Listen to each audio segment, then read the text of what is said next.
AKG centre ആക്രമണ കേസിലെ പ്രതി യൂത്ത് കോൺഗ്രസ് നേതാവ് സുഹൈൽ ഷാജിന്റെ ജാമ്യാപേക്ഷ തള്ളി.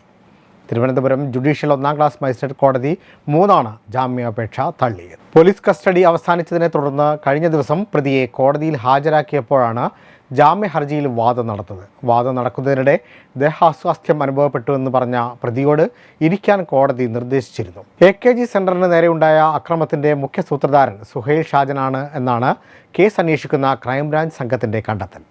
KPCC president K. സുധാകരന്റെ അടുത്ത അനുയായിയായ പ്രതി അന്വേഷണവുമായി സഹകരിക്കുന്നില്ലെന്നും ജാമ്യം നൽകിയാൽ വീണ്ടും രാജ്യം വിടാൻ സാധ്യതയുണ്ടെന്നുമാണ് പ്രോസിക്യൂഷൻ വാദം.